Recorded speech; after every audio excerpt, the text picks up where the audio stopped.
पिछले एपिसोड में हमने देखा कि रुद्रा ने सृष्टि को समझाते हुए कहा, घबराओ मत, बिल्कुल शांत रहो, ये सब नॉर्मल है। ये कहते हुए रुद्रा ने सृष्टि के होठों को एक बार फिर चूमा तो सृष्टि का दिल एक बार फिर तेजी से धड़कने लगा। यह एक पैशनेट किस थी। अब सृष्टि रुद्रा के सांसों को अपने मुंह में महसूस कर पा रही थी। रुद्रा की पकड़ एक बार फिर सृष्टि के हाथों पर कस गई, पर इस बार थोड़ा उसकी पकड़ सृष्टि के नाजुक हाथों पर सख्त हो गई थी। वह अभी भी सृष्टि को किस किए जा रहा था। वहीं सृष्टि ने रुद्रा की नज़दीकी से अपनी आंखें फिर से बंद कर ली। आंसू उसकी आंखों में भर गए थे। आज वो रुद्रा के मोहब्बत के आगे झुक गई थी और उसने अब अपना सब कुछ रुद्रा को सौंप दिया था। अपने पापा को दुखी कर वह अब आगे बढ़ चुकी थी। यह बात उसे कहीं ना कहीं चुभ रही थी। उसके आंसू ये सोचते हुए बार बार उसकी आंखों को भिगो रहे थे, मगर रुद्रा को खुश देख अब वह सब कुछ इस वक्त भूलना चाहती थी। बालकनी और खिड़की से आती चांद की रोशनी सृष्टि के दूधिया चेहरे को और अधिक रोशन कर रही थी। वहीं बढ़ती रात के साथ रुद्रा की मोहब्बत भी सृष्टि के लिए बढ़ती जा रही थी। वह उसे प्यार कर रहा था और यह पल उन दोनों के लिए बहुत ही खूबसूरत था। रात के बढ़ने के साथ साथ मौसम भी काफ़ी हद तक ठंडा हो गया था, मगर रुद्रा की गर्माहट सृष्टि को बहुत सुकून दे रही थी। रुद्रा ने सृष्टि को अपनी आगोश में भरकर उसे खुद में छुपा लिया था। उधर दूसरी तरफ मुंबई के एक होटल में एक आदमी ने फ़ोन बात करते हुए कहा, भाईजान, बीरेंद्र सिंह चौधरी का छोरा जिंदा है। मैं खुद उसे आहूजा के फार्म हाउस पर देखा। उधर फ़ोन के दूसरी तरफ से भाईजान ने उस आदमी से कहा, हाँ, मुझे भी कुछ दिन पहले पता चला। भाईजान की बात सुन उस आदमी ने डरते हुए कहा, भाईजान, अगर उसे वो सब सबूत मिल गए तो वो हम सबको बर्बाद कर देगा। भाईजान ने अब उस आदमी पर भड़कते हुए कहा, बकवास बंद करो मल्होत्रा, ख़त्म कर दो उसे। वो अब मेरे किसी काम का नहीं। और हाँ, उसे मारने से पहले उसके दोस्तों से निपटना होगा, वरना तुम्हारे लिए मुश्किल होगा। और वह यहाँ चौधरी के नाम से नहीं बल्कि रुद्रा के नाम से जाना जाता है। काट डालो उसे और उसके साथियों को। ये कहते हुए भाईजान ने फ़ोन कट कर दिया। अगले दिन सुबह जब रुद्रा की आँख खुली तो वह सृष्टि के गले लगकर सो रहा था। सृष्टि से आती भीनी खुशबू को महसूस करते ही उसके चेहरे पर एक दिलकश मुस्कान आ गई और उसे अपने और सृष्टि के उन प्यार भरे पलों की याद आ गई। उसने अपना सिर उठाकर सृष्टि को देखा तो वो इस समय गहरी नींद में थी। रुद्रा ने बहुत ही हल्के से उसकी माथे को अपने होठों से छुआ, फिर एक बार सृष्टि को निहारने लगा। आज ये सुबह उसके लिए आज तक की सबसे बेहतरीन सुबह थी। उसकी मोहब्बत उसकी आगोश में थी। अब उसे भगवान से कुछ नहीं चाहिए था। जो कुछ उसके पास था वो उसके लिए काफ़ी था। रुद्रा सृष्टि से दूर होकर आहिस्ता से उठा और जैसे ही उसने खुद को ब्लैंकेट से हटाया तो बेडशीट पर लगे खून के धब्बे देख एक बार फिर वो मुस्कुरा दिया। उसके पास लेटी अब ये लड़की सिर्फ उसकी थी। मुस्कुराते हुए उसने अपना फ़ोन उठाया और कल्लू को कॉल किया। कॉल पिकअप होते ही कल्लू से उसने कहा, कब आ रहा है तू? तो कल्लू ने उसकी बातें सुन कहा, बता कब आऊँ, फिर साथ में निकलते हैं। रुद्रा ने कुछ सोचते हुए कहा, एक काम कर, तू अभी आ जा, जल्दी निकलेंगे तब जाकर कहीं रात को घर वापस आ पाएंगे। तो कल्लू ने कहा, ठीक है, आ रहा हूँ। और शंकर भाई? तो रुद्रा ने कहा, उन्हें छोड़ दे, आज शंकर भाई को बहुत ज़रूरी काम है। वो मल्होत्रा की जन्म कुंडली निकालेंगे, तू जल्दी से आ जा बस। ये कहते हुए रुद्रा कॉल कट करने को हुआ ही था कि कल्लू ने उससे पूछा, भाभी ठीक है ना? तूने कुछ उनसे कहा तो नहीं ना? तो रुद्रा ने उसकी बात सुन सृष्टि को देखते हुए कहा, हाँ वो ठीक है, और तू ऐसे क्यों पूछ रहा है? वो मेरी बीवी है। मैं जानता हूँ कि कब उस पर गुस्सा करना है और कब प्यार करना है। ऐसा कौन सा भारी शब्द में उसे कहने वाला था जो तू ऐसा पूछ रहा है? तो रुद्रा की बात सुन कल्लू ने उसे छेड़ते हुए कहा, ओहो, कब गुस्सा करना है और कब प्यार करना है, क्या बात है? लड़का तो सच में मोहब्बत करना सीख गया है। रुद्रा ने उसकी बात सुन जल्दी से कहा, हाँ हाँ चल चल, तू ज़्यादा ही कुछ बोलने लग गया है आजकल। ये कहते हुए रुद्रा ने जल्दी से फ़ोन कट कर दिया। या उसने अपने सिर हिलाते हुए कहा, ये कल्लू भी ना, रुद्रा अब बेड के पास आया। उसने ड्रॉअर से सिगरेट का नया पैकेट निकालकर सिगरेट निकाली ही थी कि इस शब्द से सृष्टि की नींद खुल गई।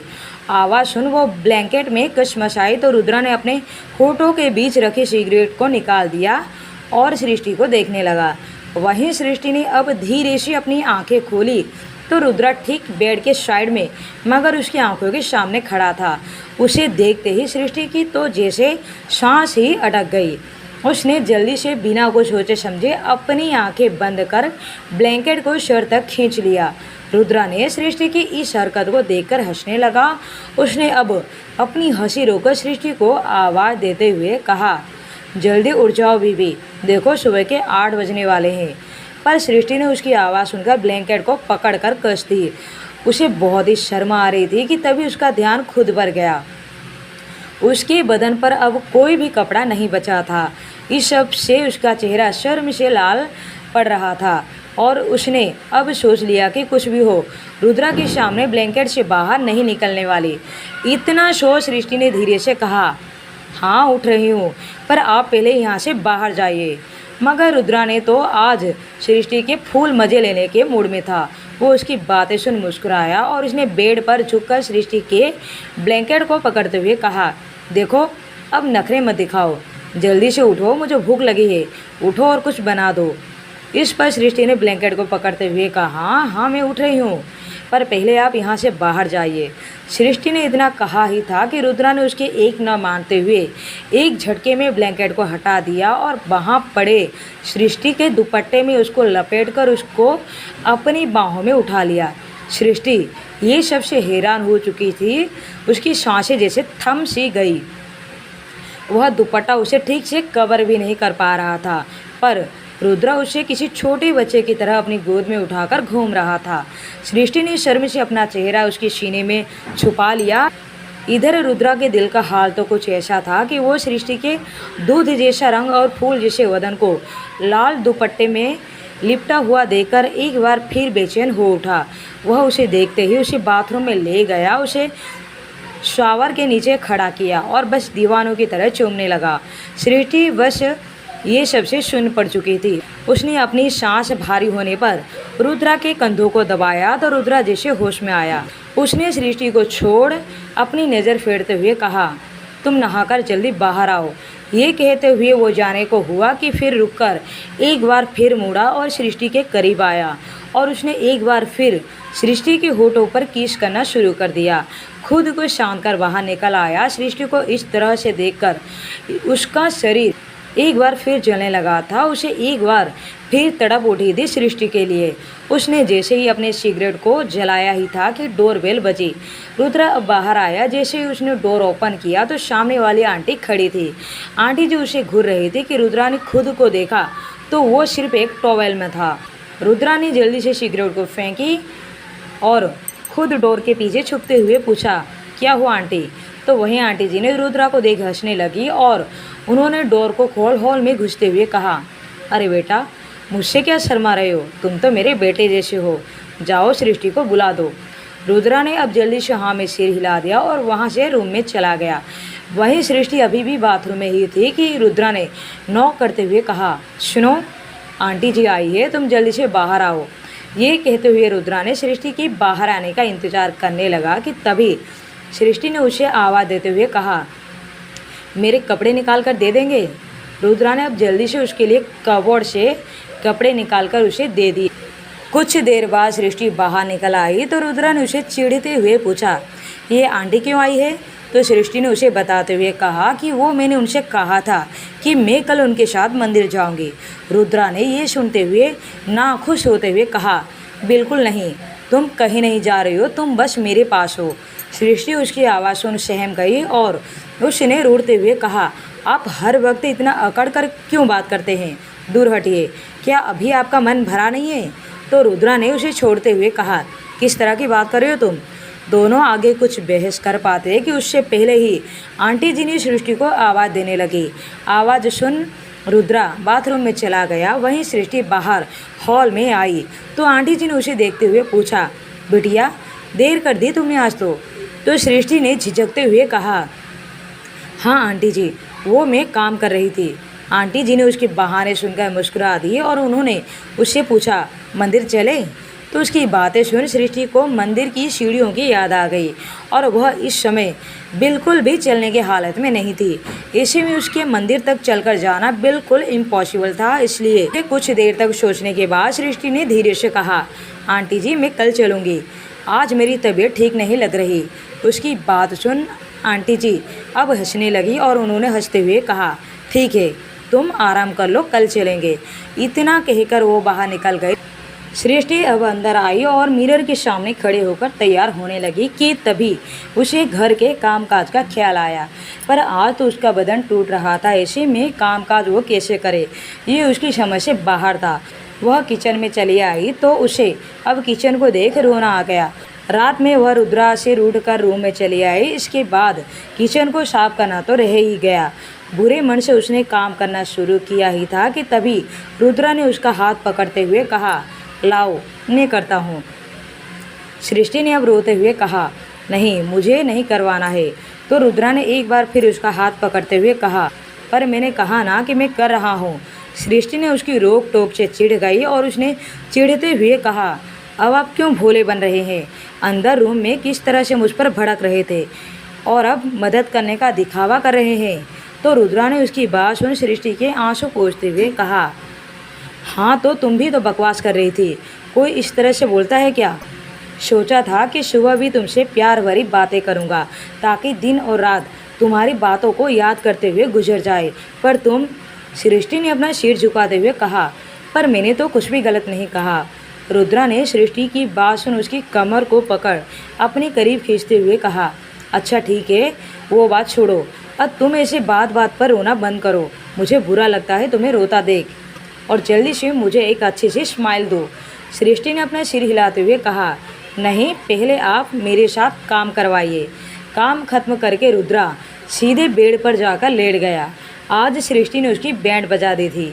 उसने आज से पहले कभी झाड़ू पोछा लगाना तो दूर पकड़ा तक नहीं था, पर सृष्टि ने उससे आज घर के सारे काम करवा लिए थे। कहाँ उसने सोचा था कि वो मस्त सृष्टि के साथ बैठकर एक ही कप में चाय की चुस्की लगाएगा, और यहाँ तो उसकी झाड़ू पोता से ही सुबह की स्टार्ट हुई थी। सृष्टि ने रुद्रा के लिए नाश्ता बना रूम में ही ले आई और टेबल पर रख रुद्रा के पास बैठते हुए कहा, नाश्ता कर लीजिए। रुद्रा ने उसकी बात को सुन चिढ़ते हुए कहा, जहर है जहर, वो भी डाल दो इस नाश्ते में। तो उसकी बात सुन सृष्टि ने धीरे से कहा, ऐसा क्यों कह रहे हैं आप? तो रुद्रा ने अब पलट कर उठते हुए कहा, यही जो तुम इतनी भोली बनती हो ना सबके सामने, तुम वैसा बिल्कुल भी नहीं हो। ओह मेरा बदन, कितना काम करवाया है आज तुमने मुझसे, मेरी तो कमर अकड़ गई। चुन चुन कर बदला लिया है तुमने कल रात का। सृष्टि ने अपना सिर हिलाते हुए कहा, नहीं आप ही तो कह रहे थे कि आप मेरी मदद करेंगे। तो रुद्रा ने कहा, हाँ तो ये तो नहीं कहा था कि सारा काम तुम मुझसे ही करवा लो। ये कहते हुए वो फिर से बेड पर पेट के बल लेट गया। उसने सृष्टि से शिकायत करते हुए कहा, इतना काम करवाया है तुमने मुझसे और ये भी नहीं कि कोई मुझे इस काम के बदले इनाम ही दे दो। सृष्टि ने रुद्रा के नखरों से परेशान होते हुए कहा, अब इन सब कामों के लिए मैं आपको क्या इनाम दूंगी? मुझे परेशान करना बंद कीजिए और नाश्ता कर लीजिए। ये कहते हुए सृष्टि जाने को हुई तो रुद्रा ने सृष्टि का हाथ पकड़ बेड पर अपने पास खींच लिया, जिससे सृष्टि झेंप गई और अपनी आंखें बंद कर ली। पर जब उसने धीरे से अपनी आंखें खोली तो रुद्रा ने उसकी आंखों में देखते हुए पूछा, मेरे खाने का, पीने का, चोट लगने का, मेरे दर्द का, सब चीज़ का ख्याल रहता है तुम्हें, तो मुझे प्यार करने का ख्याल क्यों नहीं रखती? सृष्टि ने उसकी बातें सुनते हुए कहा, कैसी बातें कर रहे हैं आप? मैंने कल तो कहा आपसे। जिस पर रुद्रा ने सृष्टि के होठ पर अपने अंगूठे से सहलाते हुए कहा, क्या कहने भर से ही मोहब्बत को जिया जा सकता है? रुद्रा ने अब शांत लेटी हुई सृष्टि के गाल पर अपने गाल को सहलाते हुए कहा, मानता हूँ कि तुम्हें बहुत परेशान किया कल मैंने, पर मुझे तुम्हारी बात अच्छी नहीं लगी। मेरा मन तुमसे कभी भी नहीं भरने वाला, इसलिए आज के बाद ये शब्द फिर कभी मत दोहराना। सृष्टि ने रुद्रा के छूने से फिर अपनी आंखें बंद करते हुए कहा, पर मैं झूठ नहीं बोल रही थी, मुझे सच में दर्द हो रहा है। रुद्रा ने अब सृष्टि को अपने सीने से लगा लिया और उस पर ब्लैंकेट डाल उसके सिर को चूमते हुए कहा, आज आराम कर लो, कुछ करने की ज़रूरत नहीं है, खाना मैं ऑर्डर कर देता हूँ। सृष्टि ने अब कुछ भी नहीं कहा और वो उसके सीने से लग गई। उसे वाकई इस समय रुद्रा की बाहों में अच्छा महसूस हो रहा था। इधर रुद्रा ने सृष्टि के लिए खाना ऑर्डर कर दिया। उसे आज पुणे निकलना था। उसने ये सोच लिया कि वो देर रात तक कैसे भी करके सृष्टि के पास वापस आ जाएगा। यही सोचते हुए उसने सृष्टि को अपनी बाहों में भर लिया। उसका मन तो नहीं था जाने के लिए, फिर भी जाना था। ऐसे में वो सृष्टि को दुखी छोड़कर नहीं जाना चाहता था। रुद्रा ने सृष्टि के बालों को सहलाते हुए कहा, बाहर जा रहा हूँ पर रात को वापस आ जाऊँगा। सृष्टि का कोई जवाब ना मिला तो रुद्रा ने उसे देखा तो वो सो चुकी थी। ये सच था कि वो काफ़ी थक चुकी थी। एक बार फिर डोरबेल बजी तो रुद्रा ने आहिस्ता से सृष्टि को लेटाते हुए अपने आप से कहा, क्या करूँ? क्या इसे जगा दूँ? क्या अभी कल्लू आ गया होगा? रुद्रा फिलहाल उसे सोता छोड़ डोर ओपन करने के लिए चला गया। डोर ओपन किया तो उसके सामने कल्लू की जगह उसकी पड़ोसन माही खड़ी थी। रुद्रा उसे देख चिढ़ गया। उसने उसे उखड़ते हुए पूछा, क्या हुआ, यहाँ क्यों आई हो? तो माही ने मुस्कुराते हुए कहा, वो मैं आज सुबह पीने का पानी नहीं भर पाई तो प्लीज़ थोड़ा पानी मिलेगा क्या? रुद्रा उसके फालतू के बहानों को समझ गया और इसलिए उसने मना करते हुए कहा, नहीं, आगे बढ़कर किसी और से ले लो। माही ने अंदर झांकने की कोशिश करते हुए कहा, कैसे इंसान हो, पानी देने में क्या प्रॉब्लम है?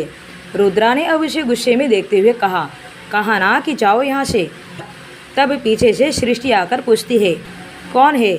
ये सुन रुद्रा मुड़ा तो माही अब जल्दी से अंदर घुस आई और जैसे ही उसने सृष्टि को अपने सामने देखा तो वो हैरान होते हुए सृष्टि से पूछी, तुम कौन हो? तो रुद्रा ने माही का हाथ पकड़ते हुए कहा, तुमसे मतलब? और कितनी बदतमीज हो तुम, मैंने कहा क्या तुम्हें अंदर आने को? सृष्टि ने माही को देखकर पहचान तो गई, फिर भी वो अनजान बनते हुए पूछा, आप कौन और यहाँ क्यों आई है? तो माही ने झट से कहा, मैं इनकी गर्लफ्रेंड हूँ। और आप कौन? सृष्टि उसकी बातें सुन हैरानी से उसे देखने लगी कि वहीं रुद्रा ने माही की बात सुन उस पर भड़कते हुए पूछा, ये क्या बकवास कर रही हो तुम, बाहर निकलो। रुद्रा ने सामने खड़ी सृष्टि के पास जाते हुए कहा, ये झूठ बोल रही है, मैं तो इसे जानता तक नहीं। वहीं माही ने रुद्रा के हाथ को पकड़ते हुए कहा, तुम ऐसा क्यों कह रहे हो? मैं तो तुम्हारी गर्लफ्रेंड हूँ और तुम इतनी जल्दी मुझे भूल गए। रुद्रा ने माही की बात सुन उसे चिल्लाते हुए कहा, बकवास बंद करो अपनी, मैं शादीशुदा हूँ तो तुम्हें क्यों अपनी गर्लफ्रेंड बनाऊँगा। अब आगे की कहानी जानने के लिए बने रहिए माय डेविल हस्बैंड पर।